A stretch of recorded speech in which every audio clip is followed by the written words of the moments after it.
We've all been there where we've been holding on to a belief for such a long time, and maybe years after we really grasp onto it, we realize we are actually wrong. Once new information comes out, or just perspective change altogether, can completely shatter an existing belief. This leaves us asking ourselves why. Why in the beginning did I believe this at all?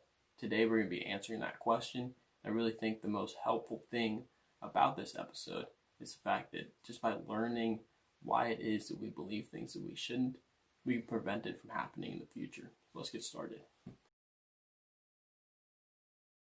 Number one is that we are prone to believe. It's how we are literally programmed.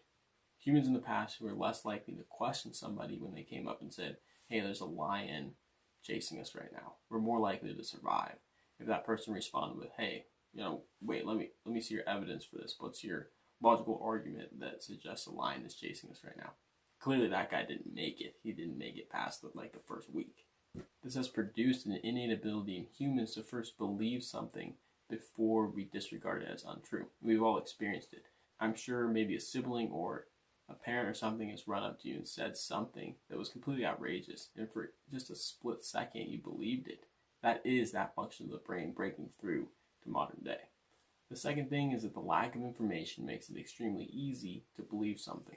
So if you're only looking at a tiny part of the evidence, your initial inclination is going to be to piece that evidence together and make a coherent story, which is completely illogical. This was actually demonstrated in an experiment where one set of individuals was presented the case of a legal argument from a singular perspective, while the other set of individuals was exposed to both perspectives on this legal argument.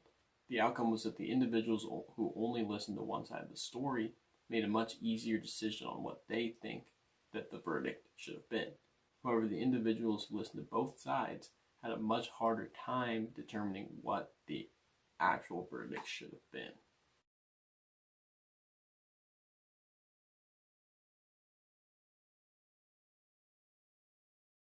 The third thing I want to mention is substitution. Our brain, if it doesn't find an immediate answer to a question that's asked, it will substitute that question for another one that's similar. They had two groups of people that asked the exact same questions. The only difference was that the questions were flipped. So the first group was asked question number one, which was, how are you doing? In general, how are you doing these days? The average answer for that was very good. It was like an 8 out of 10. They then asked, how many dates have you been on in the past month? And they found no correlation to the amount of dates that they've been on and their happiness level. On the contrary, the other group was asked those same questions but in the reverse order. First, how many dates have you been on? Second, how are you doing these days in general? And they discovered that there's a massive correlation between the people who said, I haven't been on very many dates and I'm not very happy with my life currently. Daniel Kahneman suggests that this is actually an act of substitution. As we can see, just by flipping those two questions around, you can have a very negative outlook on life or a pretty positive one in general. Now that you've learned a few of the most important reasons why we as humans believe things we shouldn't, it will better equip you to avoid believing in those erroneous things in the first place. For more information on developing rational skills, make sure to subscribe.